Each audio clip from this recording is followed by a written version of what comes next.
All right, folks, how's it going? We are going to go ahead and go through our next lab. I'm going to share my screen so you can see what I'm doing. Let's see, what am I working on here? Okay.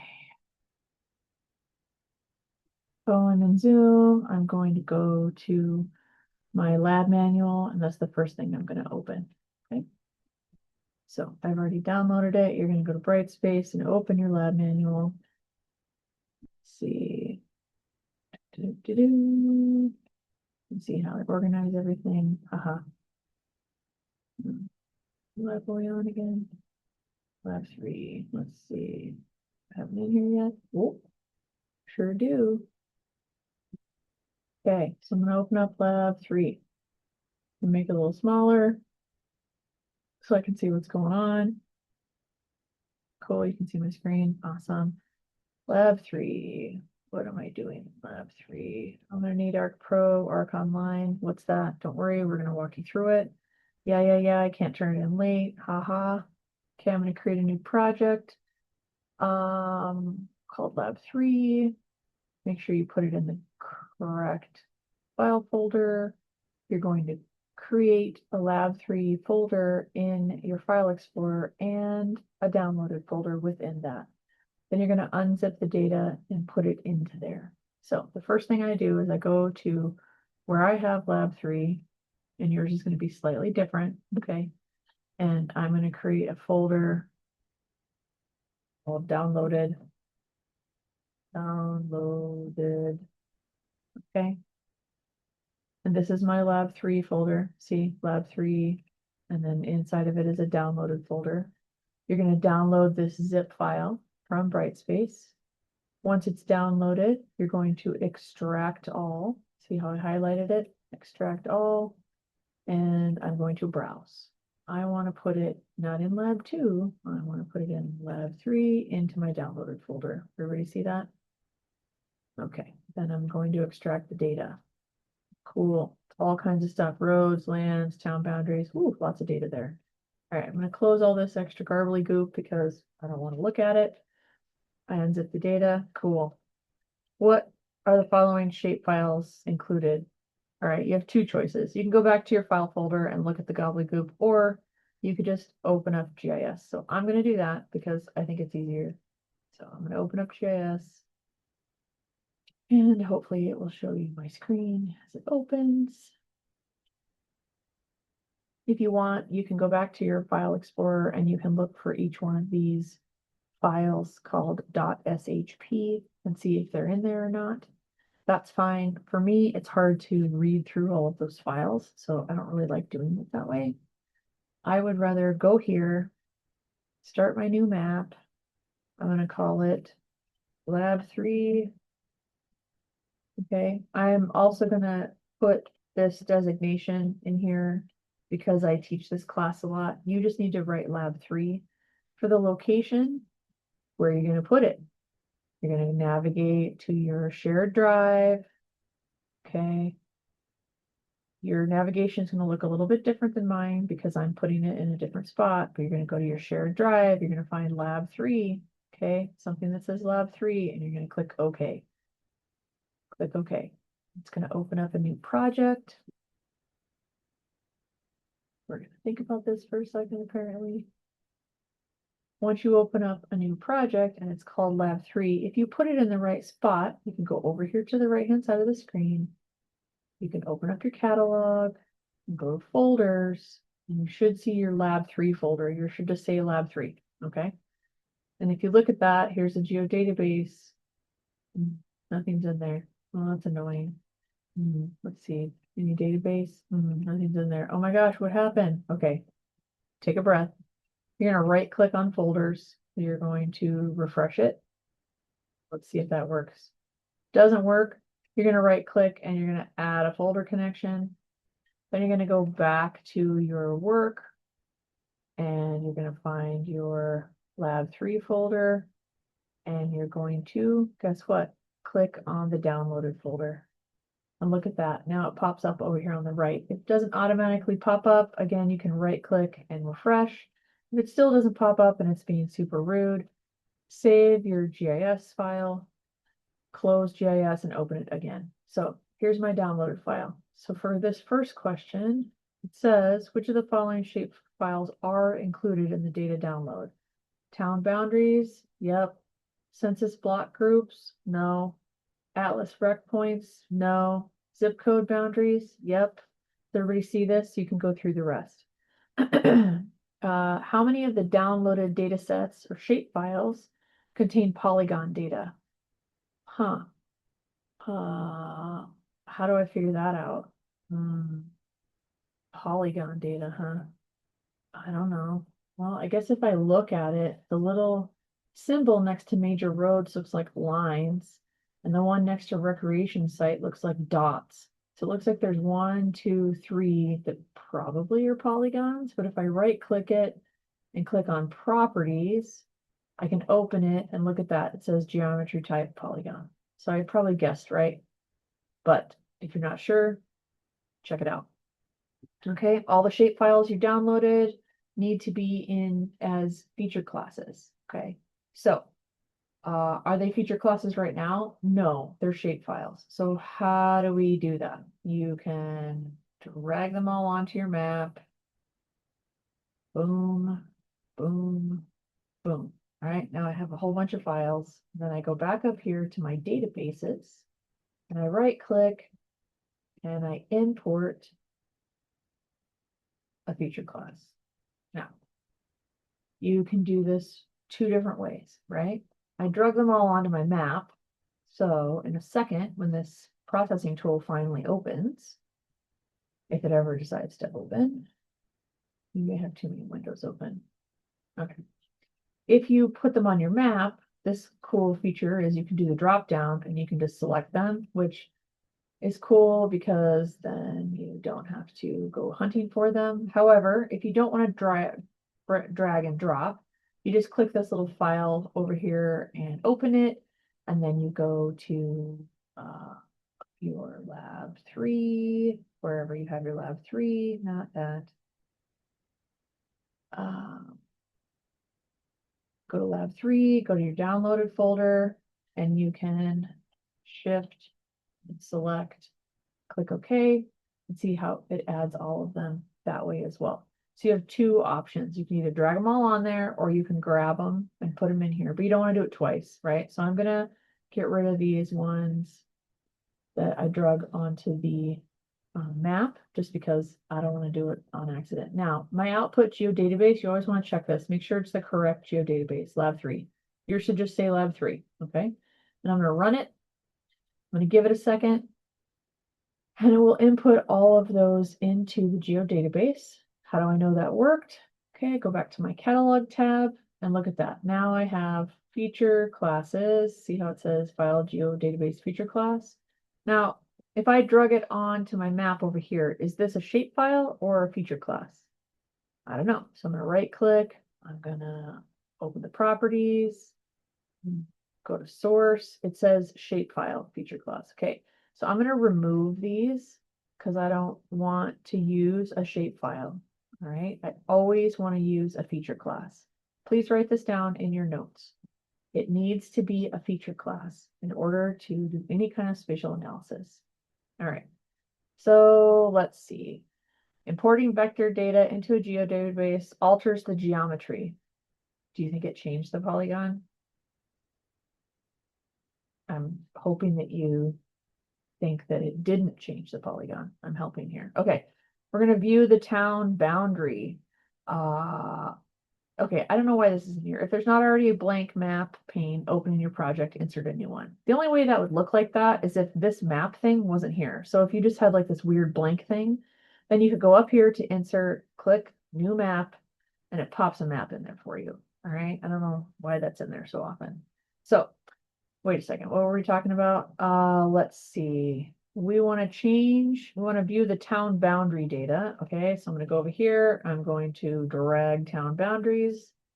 It zooms into Vermont because that's where we're working. I'm going to click save so that I don't get that messed up. It asks me to change the background or the base map. So I'm going to go up here in the map ribbon. I'm going to click on base map. I think it said light gray canvas. Usually you use this if you don't want the background of your map to pop. It's, it's muted because it's gray, so we don't care about it as much. No, I already added it to the town boundaries. How many records are in the town boundaries feature class? Okay, the way I figure that out is I highlight it, I right click, and I open up the attribute table. Here's the attribute table. I look at the bottom of it. It says 255.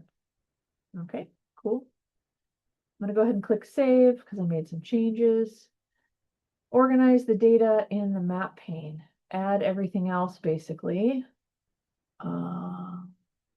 Major roads, public lands. Yeah, I'm adding everything else. And then I'm going to rename the layers. Okay, so first I'm going to add them. So drag on, drag on, drag on, drag on. Okay. Do I have all of them? 1, 2, 3, 4, 5. 1, 2, 3, 4, 5. Cool. Save. Now it wants me to do something else. Rename the layers. There's 2 ways to do this. Yes, okay, I will show you. Fine. Let's get to the thing. General section, blah, blah, blah. Hold on.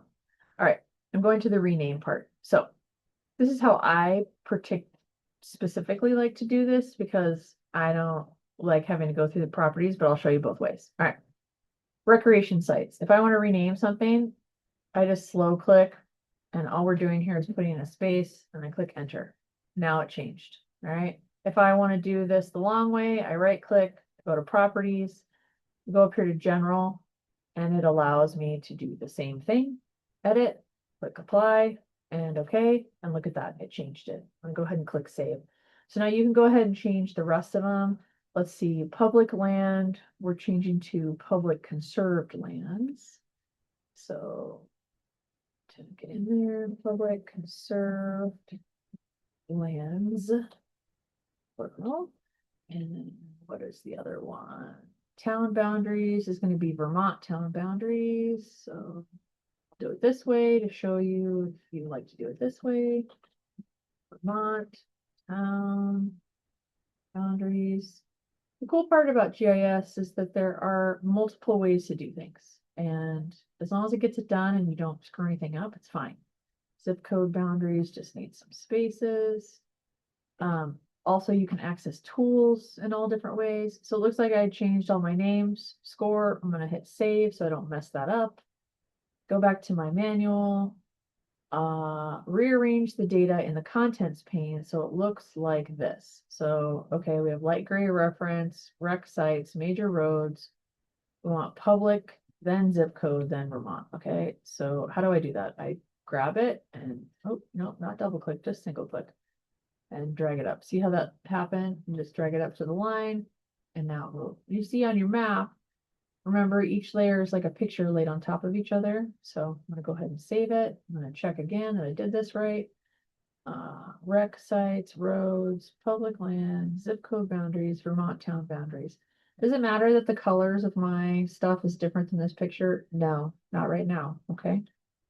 Save your project. Yep, we've done that like 50 times already, so don't forget. Explore the layer properties to answer the next question. This has been fuzzed out, so you can't basically get the answer from here.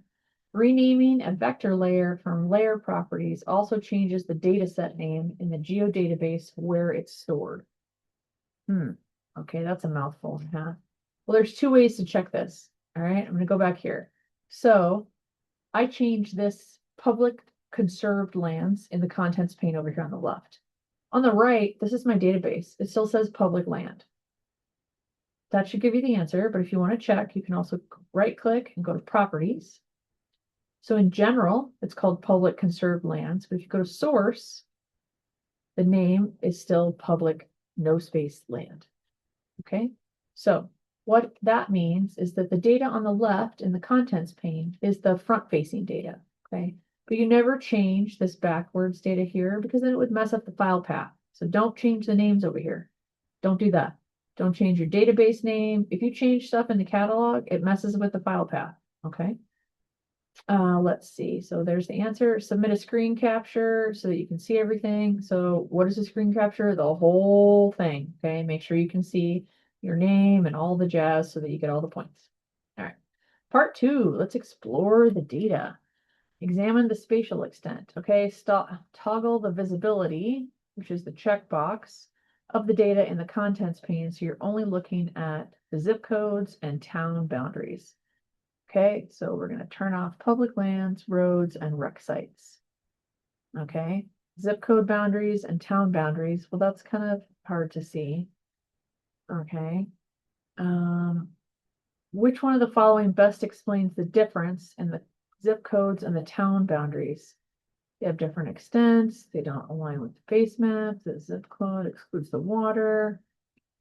Okay, so I'm going to change zip codes to just be a dark black outline. All right, and now you can see a very big difference. So, and you can do this also to the town boundaries. You can change it to, I don't know, like a red outline or something that pops against the other color. Here, I'll do hot pink, apply. So now, can you see the difference? Probably not. I'll put town boundaries above zip codes. That makes it even harder to see, so that's not a smart thing, Dorothy. Okay, we'll go back to solid color. Like that, no black outline. Vermont town boundaries is black outline, and zip code boundaries, let's see. I will change this to 3-point, and I will make it green or red or something like that. Okay, now you can see the difference. So if you zoom in, and you still can't see very well, you can turn off your base. You can unclick that, see? And now can you see the difference in the boundaries here? So this should help you answer your question. All right. So it's not that either one is wrong. This is the zip code and these are the towns. So you see how that might be a problem? Like some of them overlap pretty well, but then you have these other ones. So that should help you answer question 7. When you want to look at the attribute table, toggle off, also known as uncheck all the layers except for public conserved lands, and use the Explore tool by clicking. Okay, so all right, get my mouse to work. So we're going to look at public conserved lands, only that one. Cool. I'm going to go up here to map and make sure Explorer works. That means that you have a little finger on here. Okay, if you don't have the finger, say you have like an arrow or crosshairs or something, this is how you get back to the finger so you can move your map around. So now we're looking at public conserved lands. Cool. What does it want us to do? The default setting for this tool. Okay, we're going to make it the topmost layer. So explore tool by left clicking it on the map ribbon, then default setting for this tool. Okay, so we're going to do a drop down. It says topmost layer. Cool. Okay, we did that. Left click on any polygon to identify the window where it pops up. Basically what this means is that you click on something, it highlights it, and it pulls the row out of the attribute table. So this is the object ID, state forest, whatever, gives you all this information, okay? That's all it's asking you to do, is just to click on one of the polygons, and it pulls the row out from the attribute table. Okay, cool. Use the Explorer tool to find the closest one to campus. Okay, well, since I'm not from here, I need to turn my reference back on and the base back on because I don't know where stuff is. Now it's like up here somewhere, but there's Charlotte. Okay, I'm going to zoom in to Burlington. Zoom farther in. No, it's in here somewhere, right? Burlington, South Burlington. There's the airport. Is campus like right here? Is this campus? Kind of looks like maybe it would be Spear Street. Oh yeah, Spear Street, and drive up that way. Davis Center. Okay, so it's probably whatever this is. So you click on that and it's this, right? Okay, so what is the primary protection agency code for this polygon? So I'm looking for PP agency. So I'm going to go over here because it's high. I clicked on it and I'm going to scroll down. There's PP agency right there. Okay, so it gives you the information. Enter the integer with no commas or spaces. So now we're going to learn how to use the identify tool.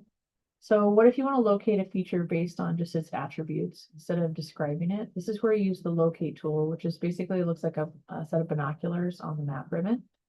So we're going to click on the locate tool, and then we'll do the little icon to pull up provider settings. Okay, let's do that. So we're going to go up here, make sure the map ribbon. We're going to click on the locate tool. Over here on the box, view options. Then we're going to click on provider settings. You see this? Okay, what does it tell us to do next? Looks like, seems to make it a little bigger so you can see it. We want to configure gray plus. Click the yellow icon with the gray plus sign to configure or locate. Okay, so we're going to click that. It opens up. Cool. Now what am I doing? In the select layer interface that opens, choose the public conserved lands. Public conserved lands. Okay. Cool. Whoa, a whole bunch of stuff popped up. If you don't see the interface below, go back and do it again. All right, I see it, so I'm gonna go back. Click the back arrow to return to the locate interface. So the back arrow is this up here. This is the interface. Turn off, disable by unchecking all the ones except for public conserved lands. So we're gonna disable those two. Yeah, my manual, because I can't remember that far along. So see, just this one is checked. Then click the back arrow one more time to return to the main locate window. Okay, main locate window, cool. Type LYE, L-Y-E, into the search box, and when you hit enter, it'll pull up the polygons that contain the word LYE, L-Y-E, in their name attribute. Cool. Okay, so we'll type in L-Y-E, hit enter.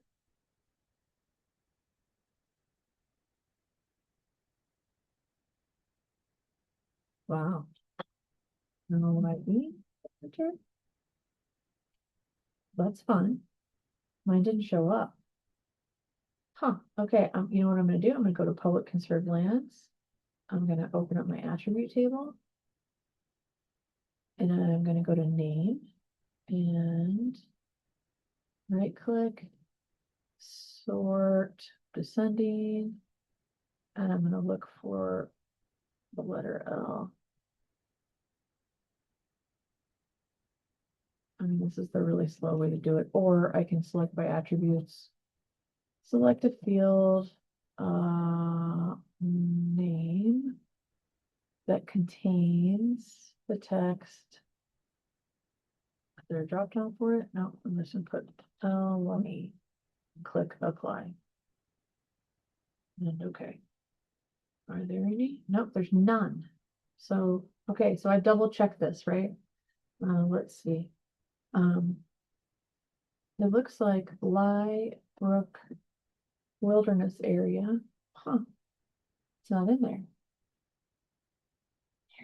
That's really interesting. Okay, I'm gonna pause this now because I wonder if something's up with my data and that won't work for you all. So I'm gonna stop sharing my screen and I'm gonna check it and I'll be right back. Okay, I figured out what I did wrong. Sorry. Share my screen. Cool. There we go. All right, so now you can see my JS stuff. I played around in here to figure out what happened. So if you have your locate tool and it's set up like this, highlight conserved lands and then click the little pencil. What we're supposed to do is scroll down here to name, do the drop down and put contain. And I missed that stuff and I'm sorry. So probably because I was reading too fast. Go ahead and click the back button, click it again. Now type in the word LYE and hit enter and voila. Now it works properly. Both things have shown up like they're supposed to. I'm going to click save. And now I'm going to scroll back. See what I did is I went back up into the manual to see what I had not read properly. And just like everyone else, I do things that aren't the best so far. Okay, so now I want to know what zip codes overlap the Lye Brook Wilderness polygon. So now you'll need to employ the skills that you developed using the Explorer tool to identify a list of zip codes that intersect, that's the key word here, intersect, Lye Brook Wilderness Polygon 21065-001G. Okay, so first I want to figure out which one that is. So I'm gonna go back to my map. I'm gonna zoom out. So is it selected? If I highlight it, does it do anything? This is a weird tool. Let's see, right click, zoom to. Oh, cool, that worked. Okay, so it must be this one. I click on it, look at that. 21, blah, blah, blah. Cool. Okay. So I think what I want to do is select it and then, I don't want to lose that. So I'll just close that for a second. What does it want us to do? It wants us to figure out zip code boundaries. So I'm going to turn zip code boundaries on, but I'm going to put it above my conserved land so I can see. Okay. So it looks like I have a couple zip code boundaries that cross over in here. This is really hard to see, right? So what I want to do is to make things easier for myself. I'm going to go to public conserved lands. I'm going to go to my attribute table. I'm going to, let's see, actually I can do it this way. I'm going to select my, no, it's not that one. Okay, so see when I select it and zip codes above, it does zip codes. So I'm going to put public lands above it. I'm going to highlight the one that I want. That's the one I want, right? Cool. I want to select it, right click. Can I do it this way? I can't remember.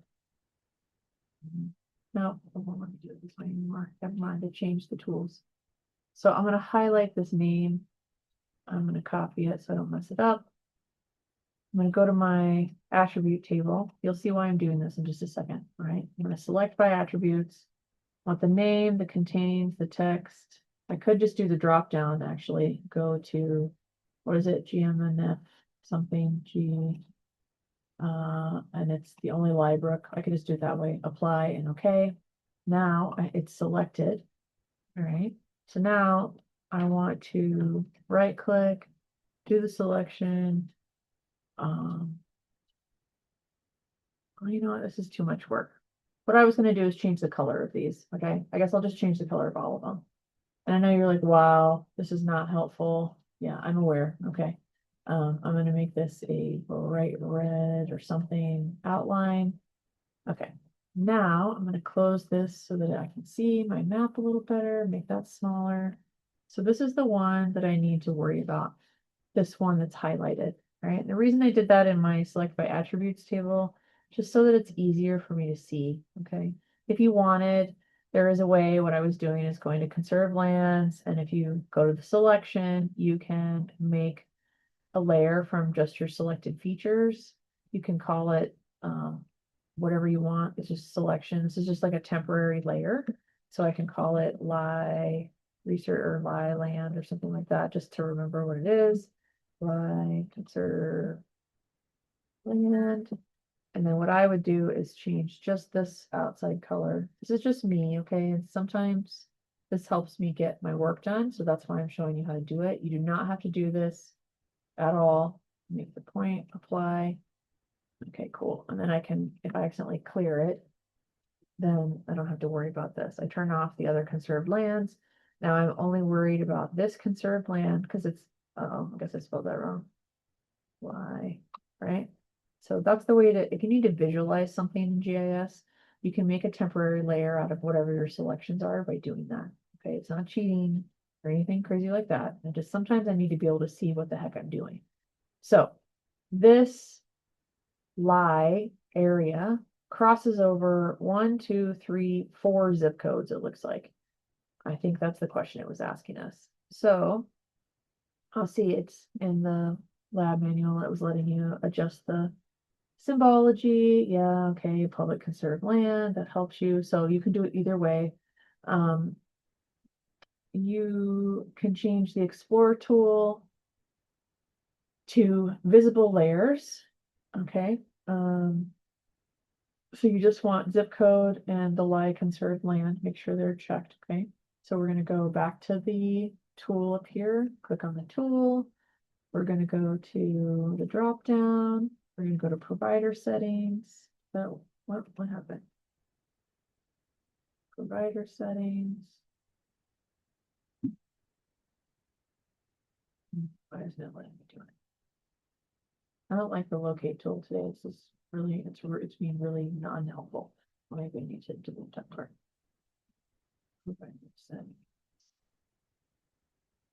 So my locate tool is being rude, so I'm not going to use it. Okay, let's see if I can get it to redo. If I save and go to locate again. What is it asking me to do? Maybe I should read the directions. Visible layers. Oh, that's because it's the Explorer tool, not that one. Drop down visible layers.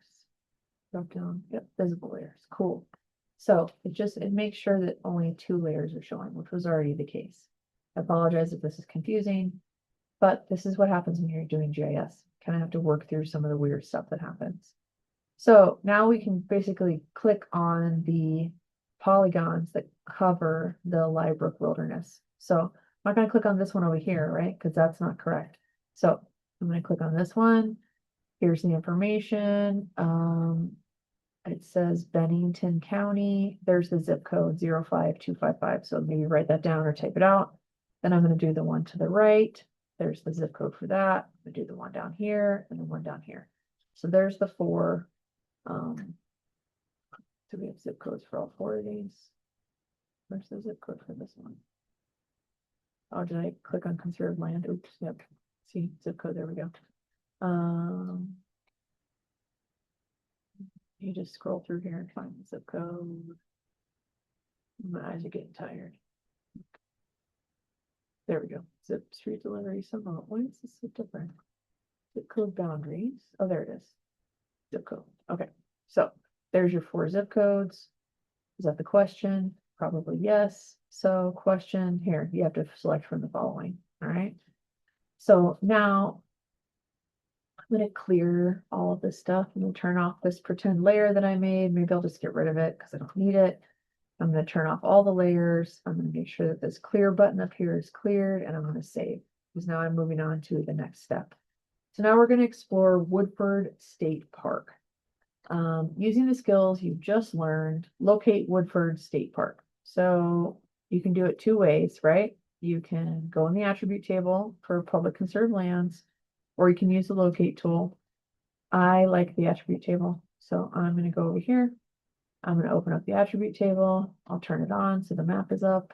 And I'm going to do select by attributes. The name contains, what is it, Wilford? Look, I can just go all the way to the bottom because of W. Wellington, Williams. Is it? I feel like it will be Windsor, Wolford. Is it? Oh, there it is. Woodford. Is it Woodford or Wolford? Woodford. Okay. See, this is what happens when you're not from here and you don't know the names of everything. So I selected it and determine its size. Okay. So how do we determine the size? First I click OK to do it. Yep. See, it selected it. I can close my attribute table. I can zoom out and look for it. Look, it's down here. Cool. I can just click on it that way. So to figure out its size, here's my shape area right here. How do I know what that's in though? Like meters, feet. Okay, you go to the attribute table or you go to public conserved land and go to properties. And then you're going to go up here and find, let's see, source, vertical units is meters. Okay, so that means it's recorded in meters.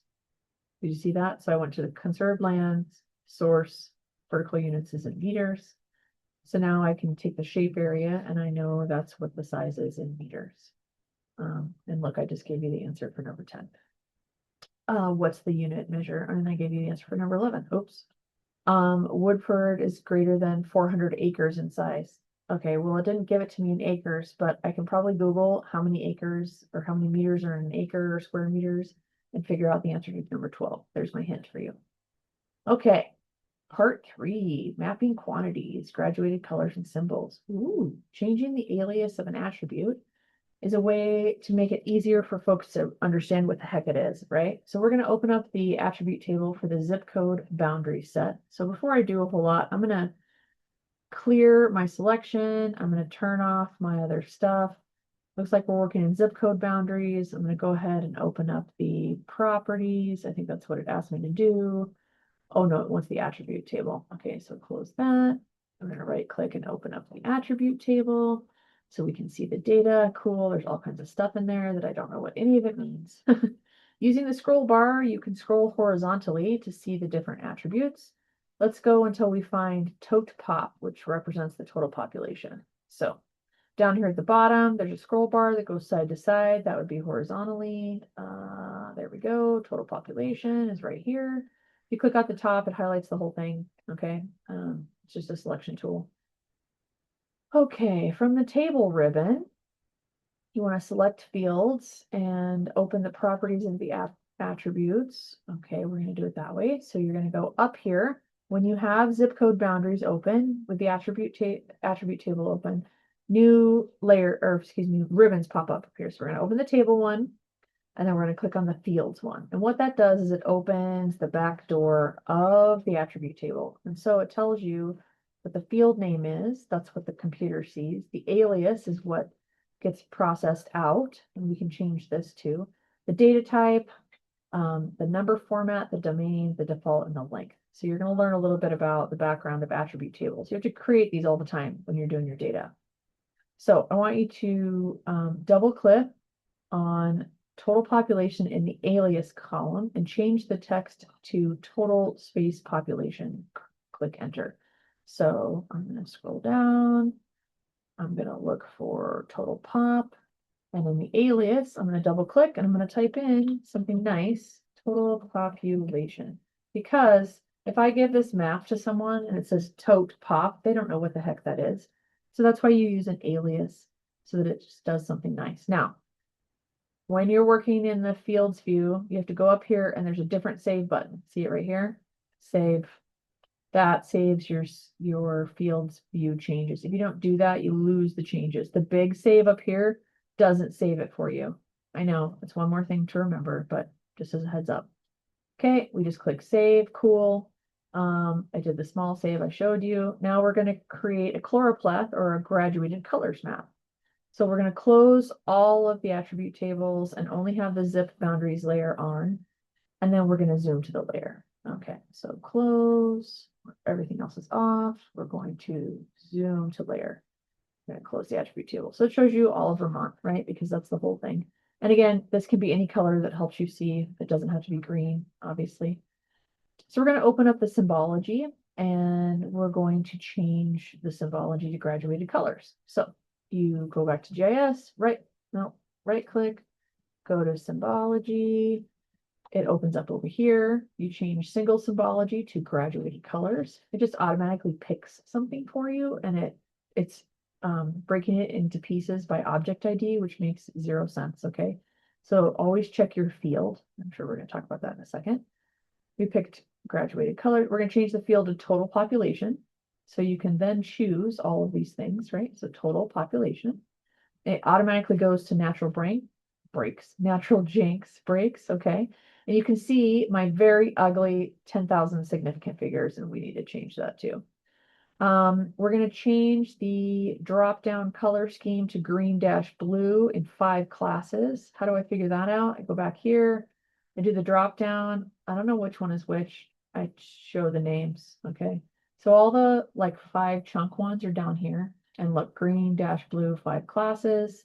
Perfect. I'm going to save it so that I don't mess that one up. Cool, I got it. Click show names. Now they're all colored properly according to their population.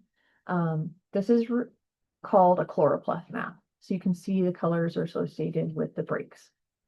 Now you can mess around with the number of classes. So try changing it to 10. So go back over here to symbology, do the drop down and click 10. Now that changes the map quite a bit, right? So you can see the differences there. There's an excessive number of decimal places, like I said, gross. So let's change it to 0. So you go back in here to symbology and there's all these fun little tabs. So you can just hover and highlight when you forget what they are. It's this one, advanced symbology options. Okay. And then you just have to do the drop down. Oh, decimal places, score. I'm going to put 0. And it automatically, look, now it's all nice and pretty over here. I click save. When you change your symbology around, watch.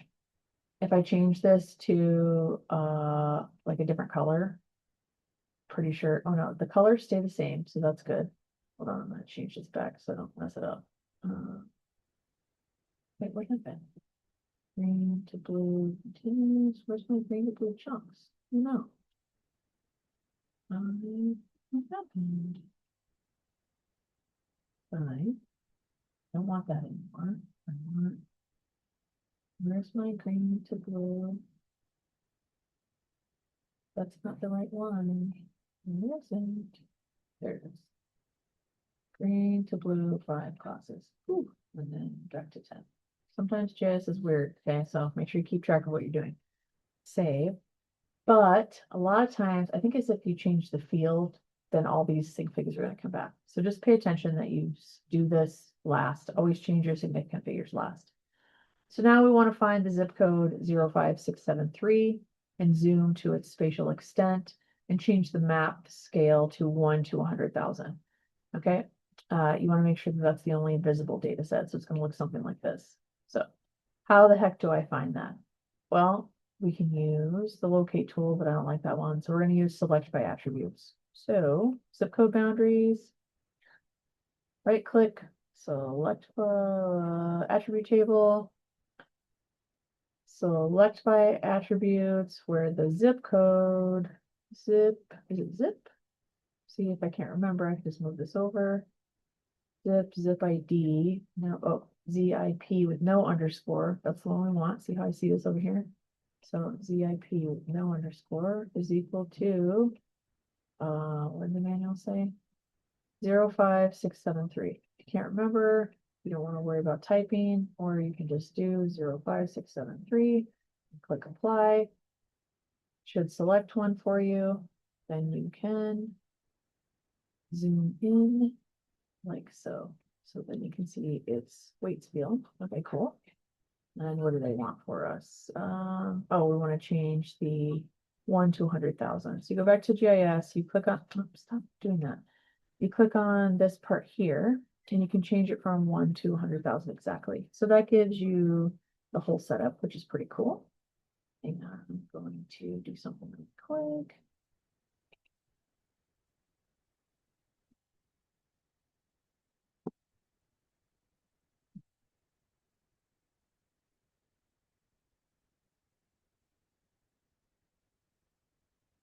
Sorry for the pause. Just needed to close my door because my wife talks really loud on the phone. All right. Make sure it's the only visible data set. Sure, that's cool. So now you can see it. It's in here. Which of the following is a description of the natural bolt breaks data classification? Okay, so now you can look at that and you can answer the question. You're going to insert a screen capture and make sure it's zoomed into the Waitsfield or 05673, excuse me. Make sure that you can see the image really well. So stop it. Careful when you click on stuff. So you might want to move Waitsfield to the middle, and then take your screenshot and turn that in. Excuse me. What's next?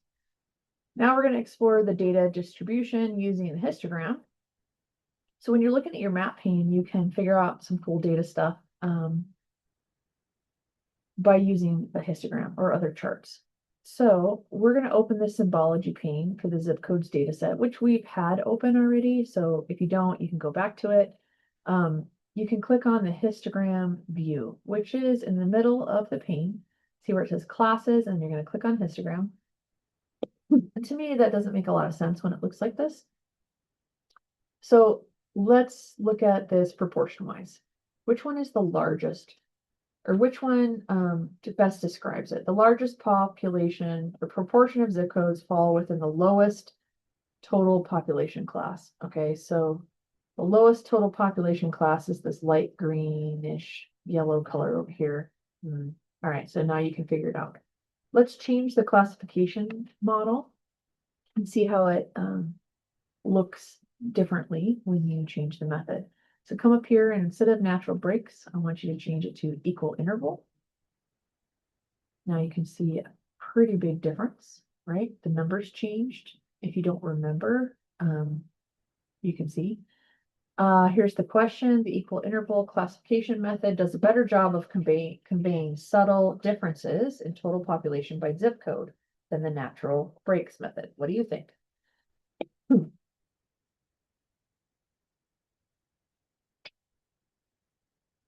Does it display subtle differences this way, or was the other way better? Not sure. Go back up here and click natural breaks. Which one shows subtle differences? Which one shows not subtle differences? Okay. So now we're going to adjust the outline for the zip codes. Sometimes you need to see it and see it in different ways. So there's a cool way to kind of change stuff around. So we're going to change the number of classes from 10 to 7. So we can see things a little bit better. Select this color scheme if you're choosing. All right, I don't know. This one seems to work okay, except that this is 5 colors. Now I have 7. So maybe I'll change something to like a fade of some sort, so that way it can automatically do 7 colors instead of just 5. Hint, hint, hint. Return to the classes tab in symbology in the middle. Okay, and what are we doing now? And you can go to the more to format all of the symbols. So look, you can go to more here and you can click on format all of the symbols, which you can change the formatting, which is really nice. Okay. So you can click on the properties, or it might have already gone there for you, and you can change the outline color to black instead of gray, which will help make it pop. Click apply. It just changed it for a couple of, no, did it do it for all of them? Yeah, it did it for all of them. Okay, good. You want to make sure that you can see things, right? So you can change and play around with the colors. Now you can see that everything has a black outline. Go ahead and zoom out so you can see the whole state. Keep clicking on polygon. Okay, you can zoom out. So you can see the whole state. That looks much sharper, right? So now we can see the colors, we can see the outlines, and I still have my weights field selected. I'm not going to unselect it yet because I don't know what else they want me to do with it. Go ahead and enter screen capture for 17. Now we're going to look at the line features with graduated symbols. So turn the major roads data layer on by checking the box. So you're going to turn on major roads. Now you should be able to see major roads. I'm going to go ahead and clear that because I don't think we're going to use it. Now you can see major roads. It's kind of hard to see actually, so we're probably going to change it.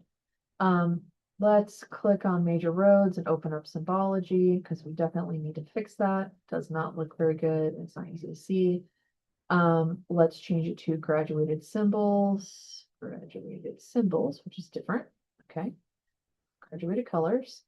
We're going to use the auto class field, which is a numeric categorization of the roads. So auto class or AOT class, is that correct? Let's see.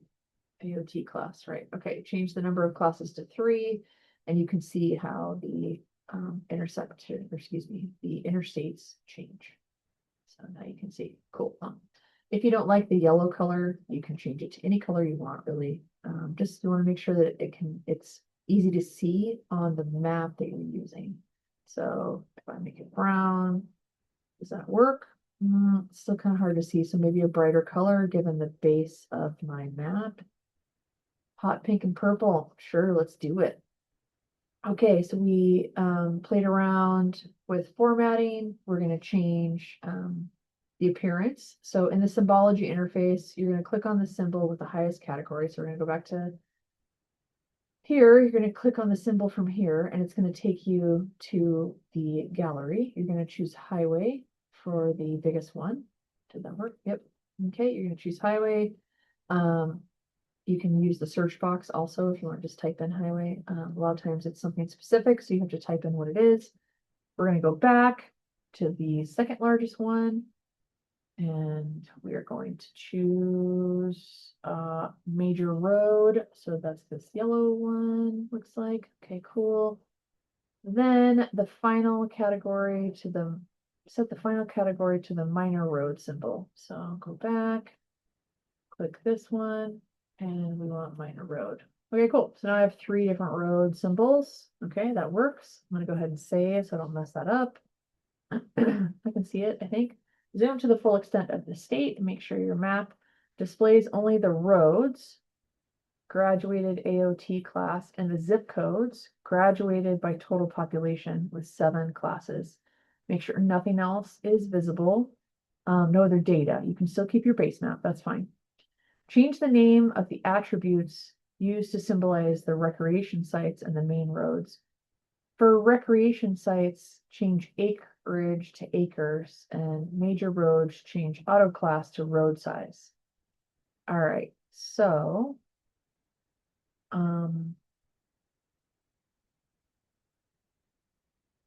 did we turn this on already? We're gonna turn on recreation sites, and mine is set up as a single point. So if I want to change something and it needs to be let's see, acreage.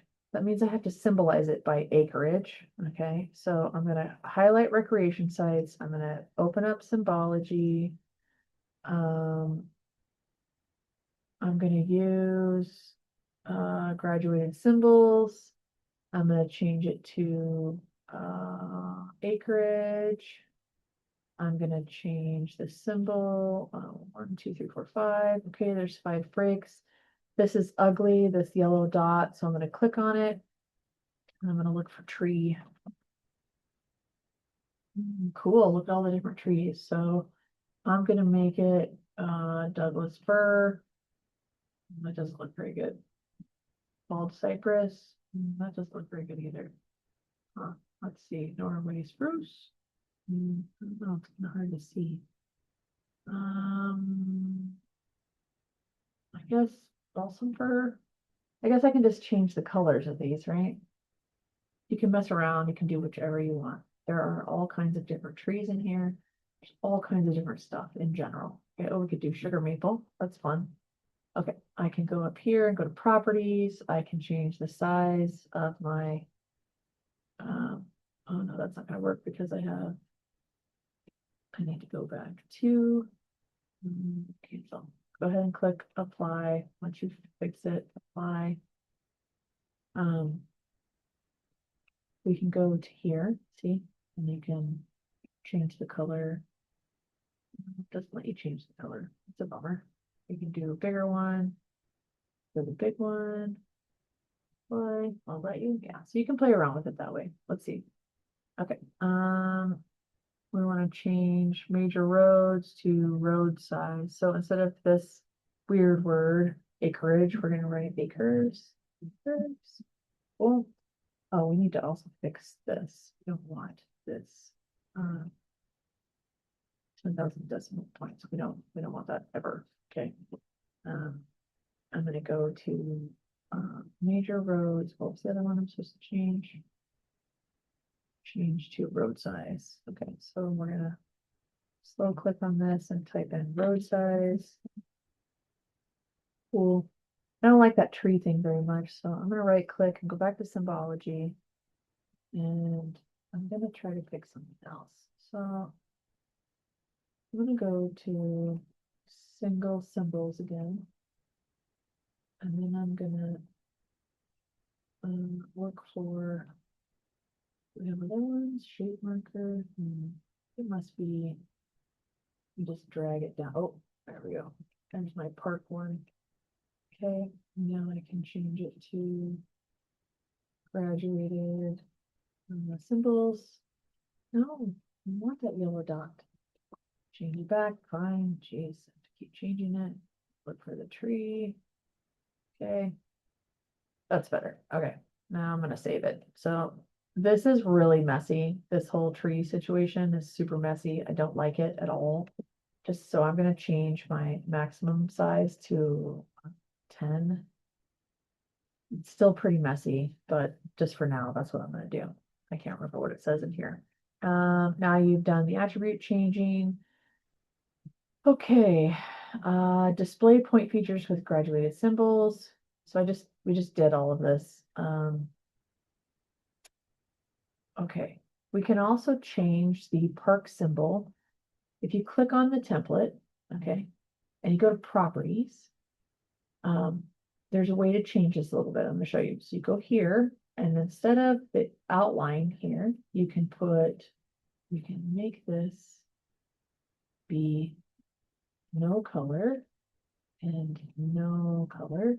And it is just a tree applying. So now we just have trees. So maybe we want maybe something, or maybe we want this color to be a little bit different. Is there a way to do that? Let me look here. Oh, shape. Okay, I highlighted it. I'm going to make it a much darker green so that it really shows up on my map. And click apply. Better, right? Not the best, but better. If you want to outline it, you can put a 1-point outline on that tree. There we go. Now it pops a little bit. We could actually change it to white.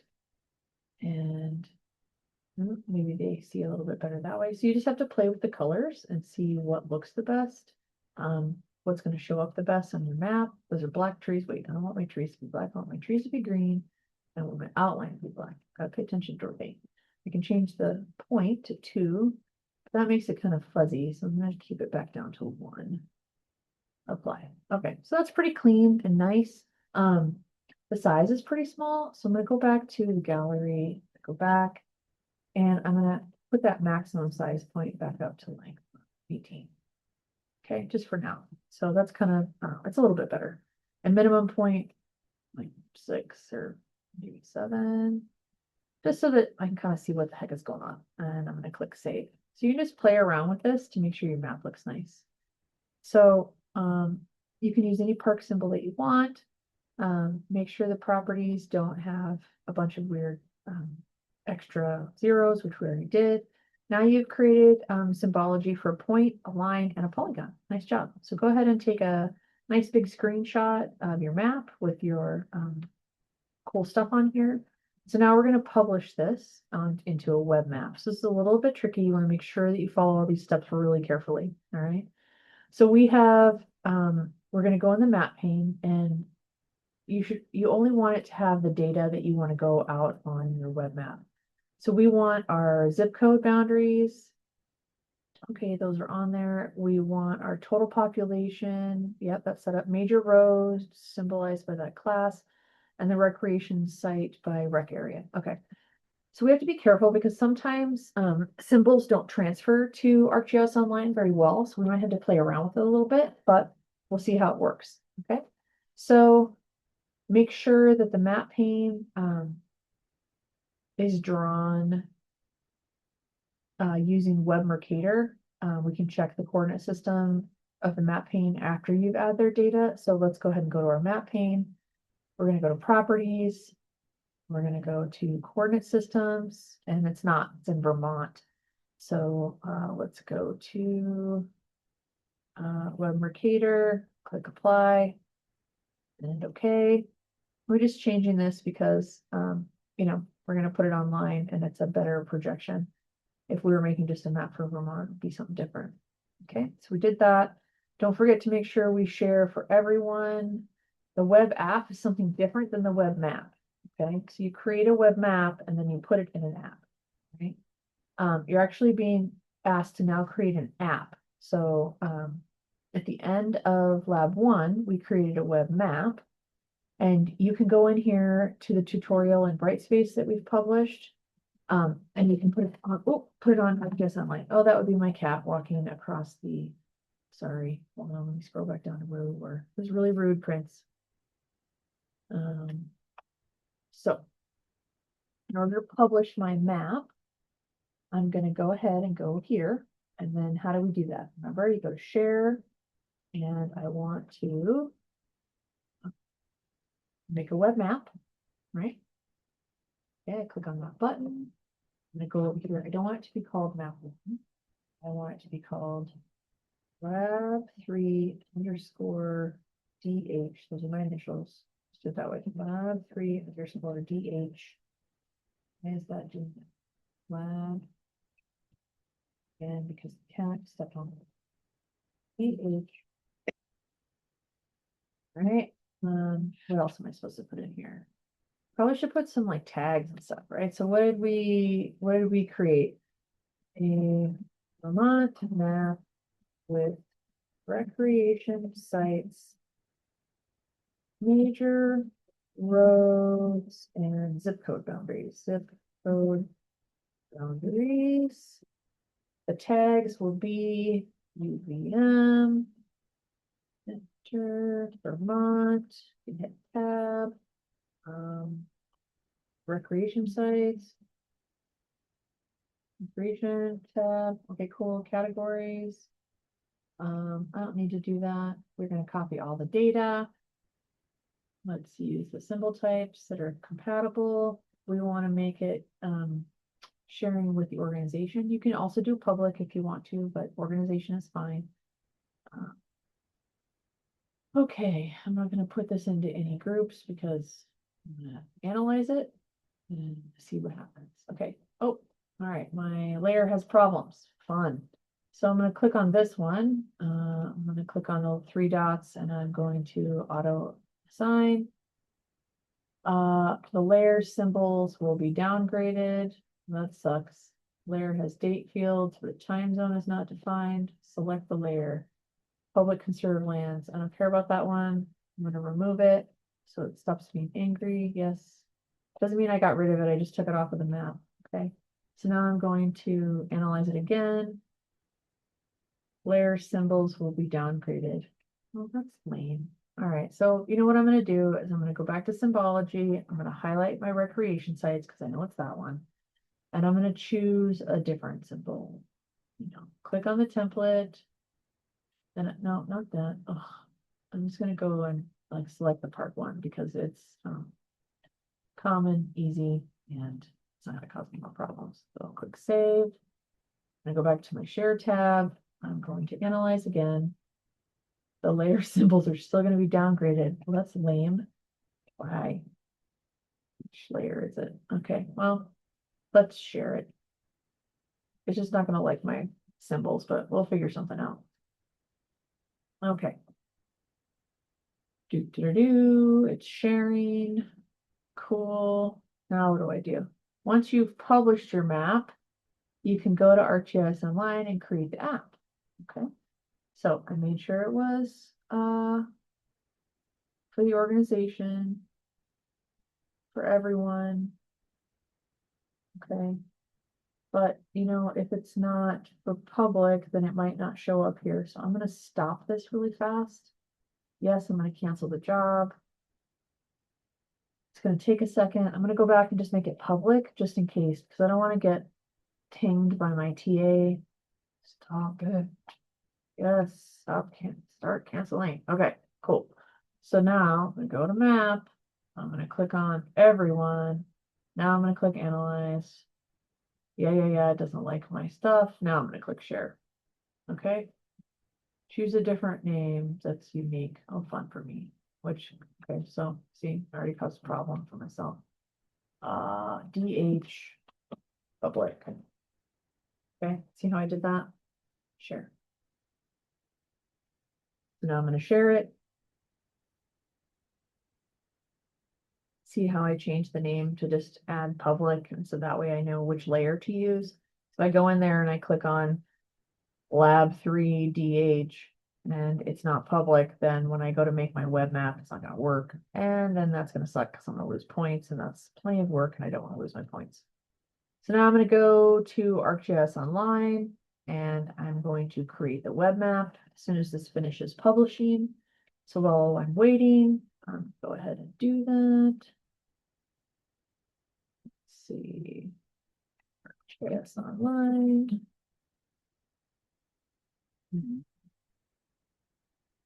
Sure to sign in. Which screen can you see? Can you see the screen? Good. Okay. Sign in. You can always sign in with your URL. Continue UVM. Go through your NetID. Sign in. Because I do this all the time. It just auto populates. This pops in here. You're going to go to your content.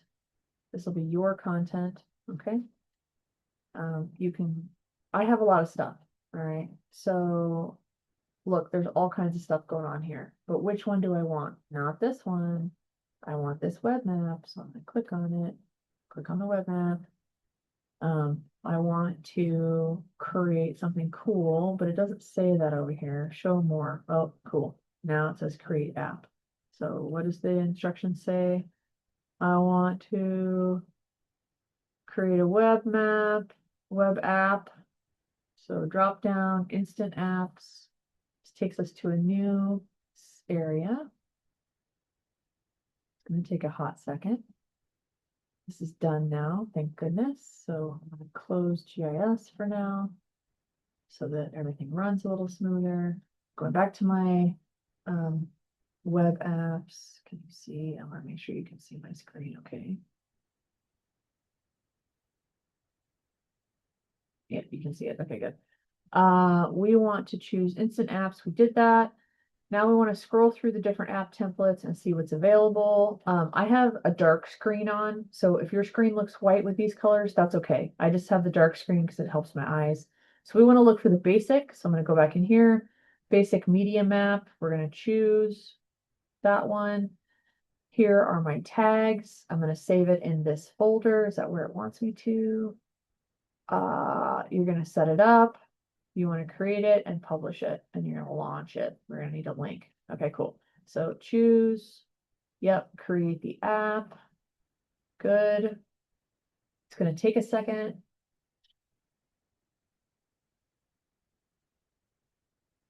Oh, that's fun. Now, it's going to talk about Express and all the cool things with it. You can read through it or you can close it. It doesn't matter. You know, it is these ugly, sad things. Anyway, okay, go down to the bottom, click publish.